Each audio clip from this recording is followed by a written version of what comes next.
Cerita ini dimulai pada tanggal 5 Maret 1990 dari Bhawanipur, Kalkuta, India, di mana terdapat sebuah apartemen, yaitu apartemen Anand. Jam 5 sore, Yasomati Parekh yang pergi ke kuilnya. Dia pulang ke rumahnya. Yasomati naik lift untuk masuk ke rumahnya dan apartemennya ada di lantai 3. Ketika Yasomati sampai di luar rumahnya, dia mengetuk pintu, tapi tidak ada yang datang dari dalam untuk membukanya. Yasomati Parekh terus mengetuk pintu lagi dan lagi, tapi tidak ada jawaban dari dalam. Tetapi dia masih mengetuk dengan keras selama 2-4 menit, tapi tetap saja tidak ada respon dari dalam. Sekarang Yasomati mulai merasa sangat takut.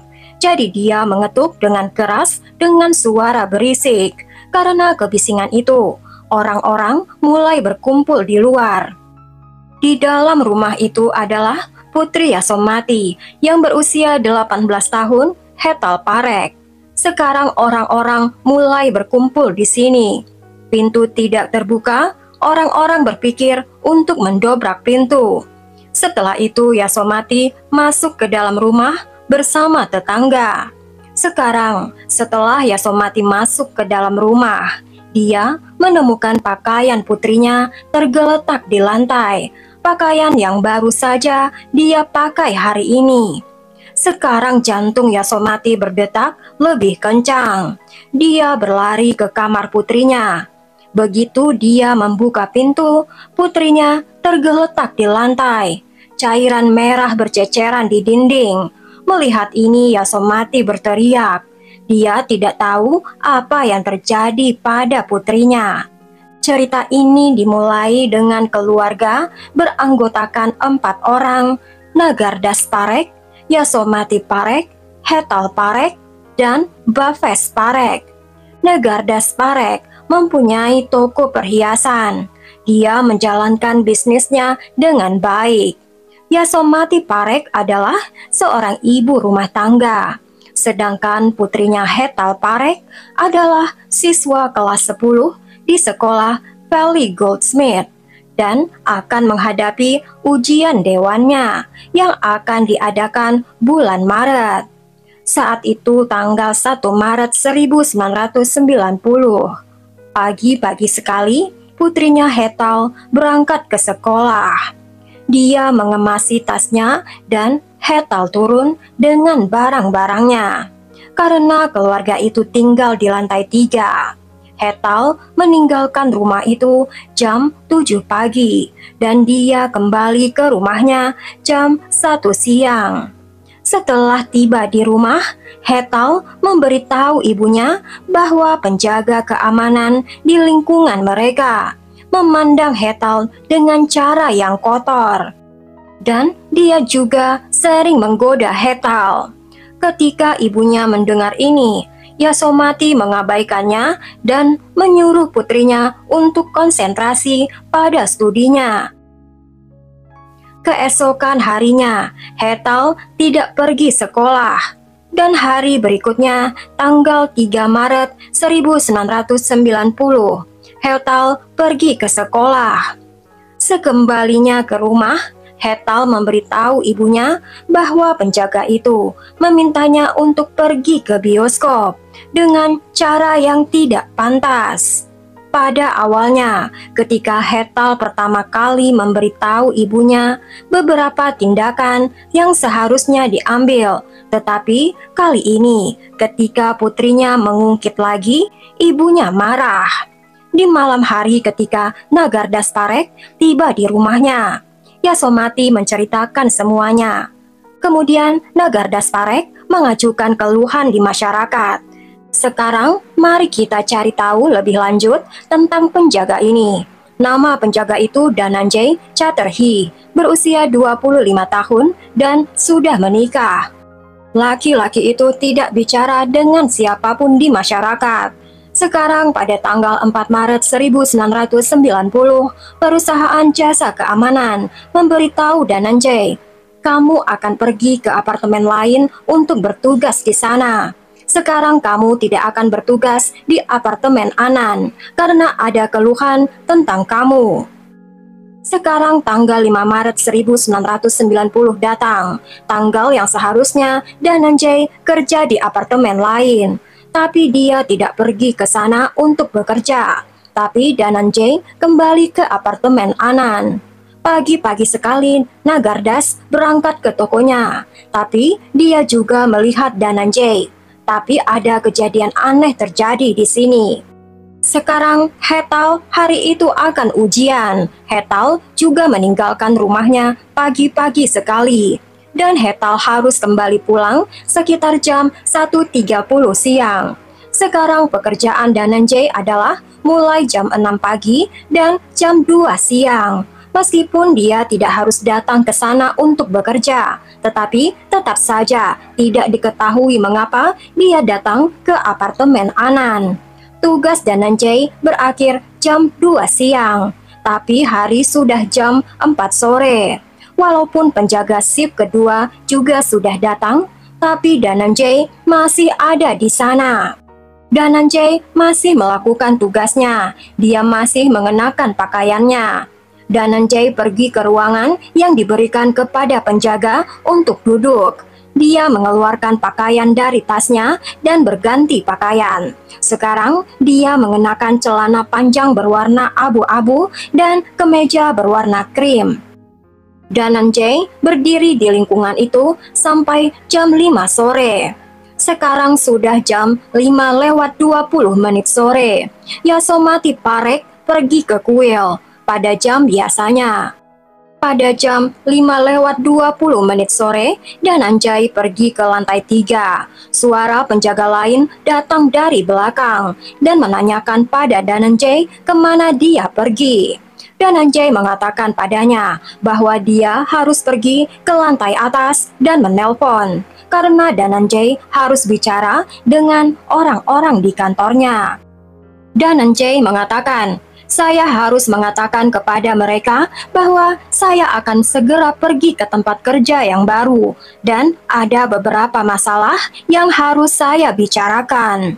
Pada saat itu, tidak semua orang mempunyai ponsel dan sangat sedikit rumah yang mempunyai telepon, sehingga untuk menelpon ke kantornya, Dhananjay harus pergi ke lantai 3. Setelah Dhananjay pergi ke lantai 3, dalam waktu 24 menit, seorang pria turun ke lantai dasar dan bertanya kepada penjaga shift malam, apakah ada penjaga baru yang datang ke sini hari ini di shift pagi.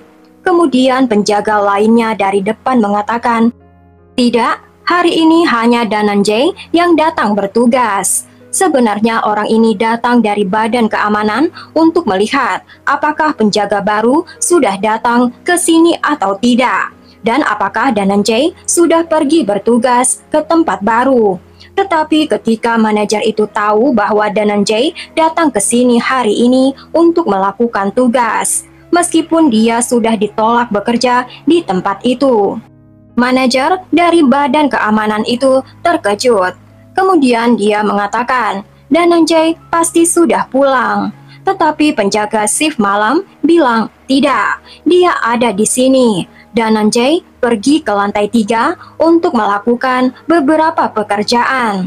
Manajer itu semakin terkejut dan manajer itu mengatakan, panggil Dhananjay sekarang. Petugas shift malam memanggil Dhananjay dengan keras. Cepat turun Dhananjay, dan terdengar jawaban, ya, aku datang. Dalam waktu 5 menit, Dhananjay turun ke lantai bawah. Itu berarti Dhananjay berangkat jam 5:20 pagi dan kembali lagi jam 5:45 sore. Dia menunggu di lantai atas selama 20 menit. Ketika dia kemudian turun ke lantai bawah, manajer Badan Keamanan itu bertanya kepada Dhananjay, "Mengapa kamu di sini?" Dhananjay menjawab, "Saya akan pergi ke tempat lain untuk bekerja hanya setelah beberapa hari." Setelah ini Dhananjay mengambil barang-barang bawaannya dan pergi. Sekarang jam 5:50 malam. Pada awal video, saya mengatakan bahwa Yasomati kembali dari kuil. Dia mengetuk pintu dan kemudian dia melihat jasad putrinya, Hetal Perik.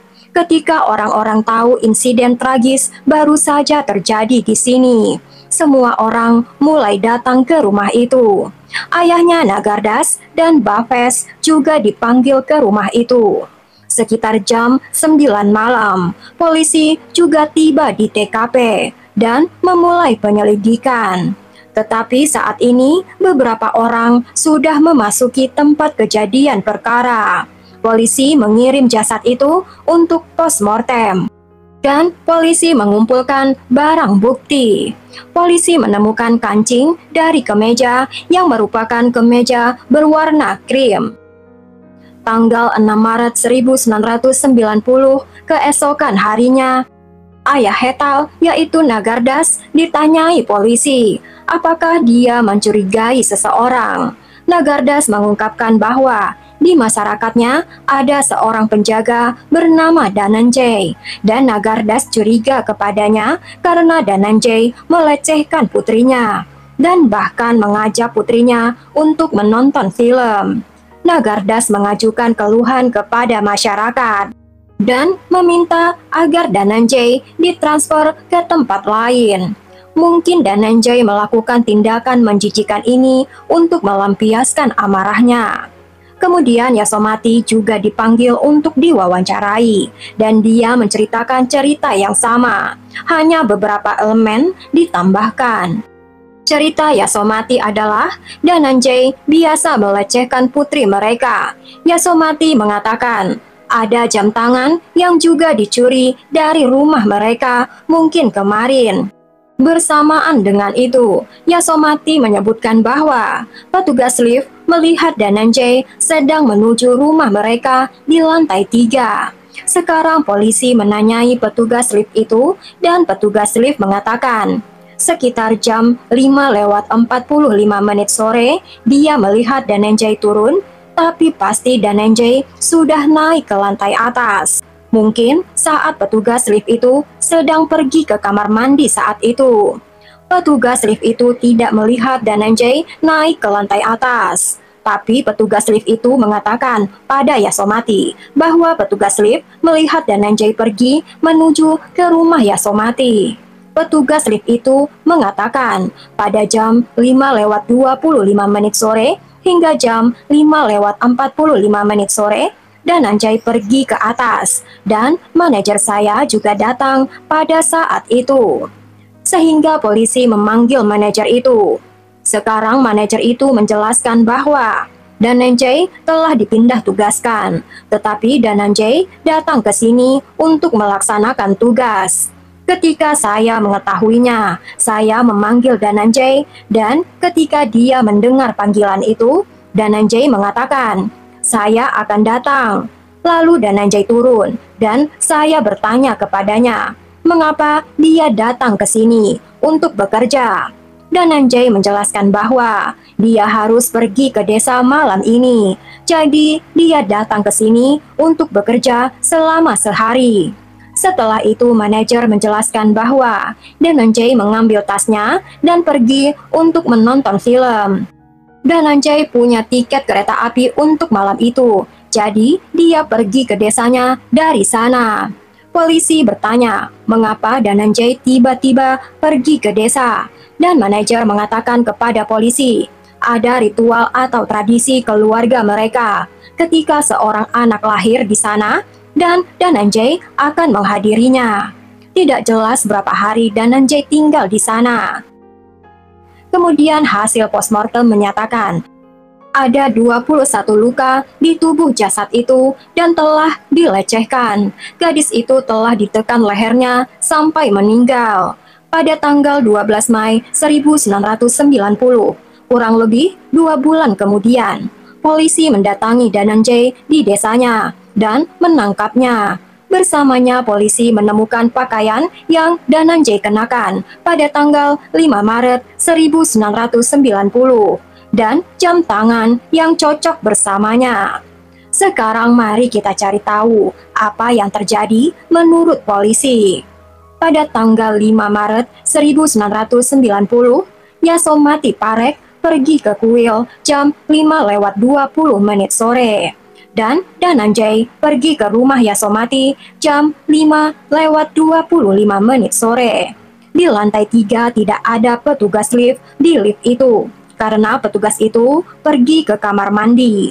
Ketika Dananjay pergi setelahnya, mungkin pintu rumah Hetal terbuka. Karena jika pintu tidak terbuka, tapi mengapa Hetal membuka pintu setelah melihat Dananjay? Setelah itu Dananjay masuk ke dalam rumah, melecehkan Hetal dan menekan lehernya dan menyerangnya dengan sajam. Kemudian Dananjay keluar dari rumah itu. Setelah itu ketika manajer datang, dia memarahi Dananjay dari lantai bawah. Dananjay berdiri di sana dan berkata, "Aku akan segera datang." Setelah itu Dananjay turun ke lantai bawah. Setelah jam 5:50 malam, Yasomati kembali. Artinya ada selisih waktu 20 menit dengan ketika Dananjay turun dari rumah itu. Tapi di antara waktu ini ada teka-teki yang akan kalian ketahui sekarang. Semua orang yang mengetahui cerita ini akan mencurigai Dananjay, dan semua bukti mengarah kepada Dananjay. Sidang terhadap Dananjay dimulai. Jika dilihat di sini, Dananjay memiliki motif membunuh Hetal.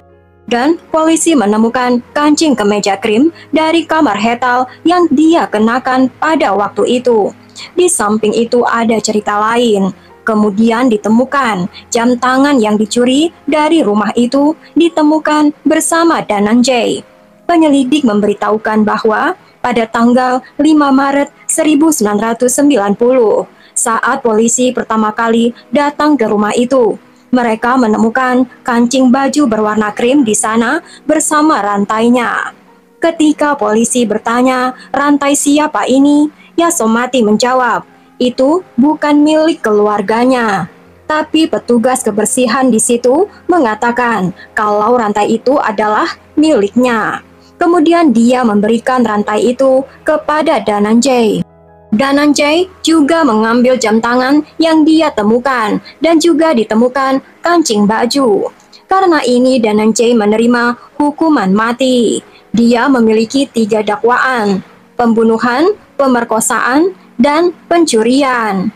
Dananjay pergi ke pengadilan tinggi, di mana hukuman yang sama dipertahankan. Setelah pengadilan tinggi, juga ada hukuman dari Mahkamah Agung.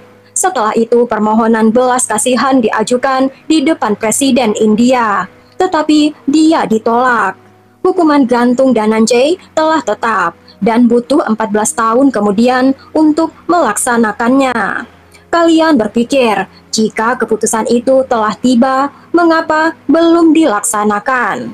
Pada tanggal 15 Agustus 2004, Dananjay seharusnya sudah digantung, dan nama Algojo yang akan menggantungnya adalah Nata Malik. Petugas polisi membawa Dananjay. Pagi-pagi sekali, Dananjay seharusnya digantung. Saat Dananjay harus pergi bersama, dia bertanya kepada petugas, "Pak, ketika saya mati, apakah polisi akan menemukan pembunuh yang sebenarnya? Atau kasus ini akan berakhir di sini?" Petugas polisi tidak punya jawaban untuk ini. Dananjay menanyakan pertanyaan yang sama kepada Nata Malik. "Tolong, pembunuh sebenarnya yang melakukan semua ini harus dihukum." Disinilah semuanya terjadi, dan Dananjay digantung. Ketika keluarga Dananjay diberitahu, mereka menolak mengambil jasad Dananjay. Kemudian polisi mengadakan pemakaman untuk Dananjay. Nata Malik mengatakan bahwa ketika dia melaksanakan hukuman mati kepada Dananjay, selama berhari-hari dia muncul dalam mimpiku di malam hari, sambil berlutut di kakiku berkata, "Jangan bunuh aku tidak melakukan apapun." Dampak dari kasus Dananjay juga mempengaruhi hidup Nata Malik, dan ini adalah hukuman gantung terakhir. Setelah itu, dia mulai menjual barang-barang ibadah di dekat kuil. Sekarang Dhananjay sudah meninggal, tetapi plot twist sebenarnya dari kasus ini adalah dimulai dari sekarang. Pada jam 5:20 sore, Yasomati pergi ke kuil dan itu baik-baik saja. Dan pada jam 5:25 sore, Dhananjay naik ke lantai atas. Petugas lift tidak ada di sana sebelumnya. Di pengadilan, petugas lift mengatakan bahwa dia melihat Dhananjay naik ke lantai atas. Dia mengatakan, anggap saja saya melihatnya. Setelah itu Dhananjay pergi ke rumah Hetal. Pintu rumah Hetal biasanya tertutup. Tapi mengapa pintu itu terbuka hari itu? Kalau pintu itu tidak terbuka, bagaimana Dhananjay masuk ke dalam? Pasti Hetal yang membukakan pintu. Tetapi ketika Hetal tahu Dhananjay ada di luar, karena Dhananjay dapat terlihat melalui pintu. Mengapa Hetal membukakan pintu itu? Sementara Dhananjay biasanya melecehkannya, dan Hetal sedang sendirian pada saat itu. Mengapa Hetal membukakan pintu? Mari kita asumsikan pintunya sudah terbuka atau dibiarkan terbuka. Lalu Dhananjay masuk ke rumah itu, dan Dhananjay melakukan kejahatan itu. Setelah itu bagaimana Dhananjay keluar? Karena ketika dia pergi dari dalam keluar, siapa yang menutup pintu dari dalam? Saat Yasomati kembali dari kuil, dia mengetuk pintu karena pintu itu tertutup dari dalam. Jadi bagaimana itu terjadi? Ini adalah pertanyaan besar. Ingat, ketika Dhananjay mencuri jam tangan dalam 20 menit tanpa menyentuh barang-barang lain. Ketika Yasomati kembali jam 5:50 sore, Hetal tidak membukakan pintu. Yasomati mengetuk pintu banyak sekali, memanggil orang-orang di sekitarnya. Tapi mengapa Yasomati tidak mencoba menelpon di telepon yang ada di dalam rumah sebelum mendobrak pintu? Karena bisa saja Hetal tertidur setelah mengikuti ujian. Siapa tahu Hetal tertidur. Tetapi Yasomati tidak berpikir untuk menelpon sekalipun. Hanya langsung mendobrak pintu begitu saja. Pertanyaan juga, mengapa Dhananjay mencuri jam tangan? Apakah dia menyimpannya selama 2 bulan? Dhananjay tahu dia akhirnya akan ditangkap. Dan satu-satunya barang bukti yang Dhananjay miliki adalah jam tangan. Dan bukti lain, yaitu kancing bajunya yang terjatuh. Penyidik tidak begitu yakin kancing ini adalah milik kemeja Dhananjay. Artinya itu bukan bukti kuat. Padahal semua orang berkumpul di rumah Hetal jam 6 sore. Kenapa Dhananjay tidak lapor ke polisi saat itu? Karena saat polisi diberitahu sudah jam 9 malam. Pada saat itu, orang-orang di lingkungan itu sudah berkumpul di rumah Hetal. Dan ibunya sedang menggendong Hetal di pelukannya, membawa Hetal ke lift di mana dokter tiba dan menyatakan bahwa Hetal meninggal.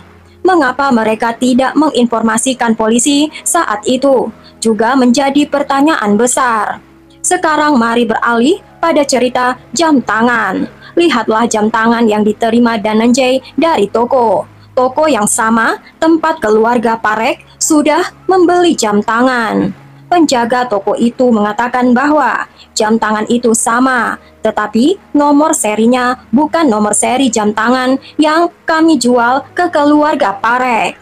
Dengan kata lain, model jam tangan yang dibeli Dhananjay dan keluarga Parekh sama, tapi jam tangan yang dijual kepada keluarga Parekh berbeda karena nomor serinya unik.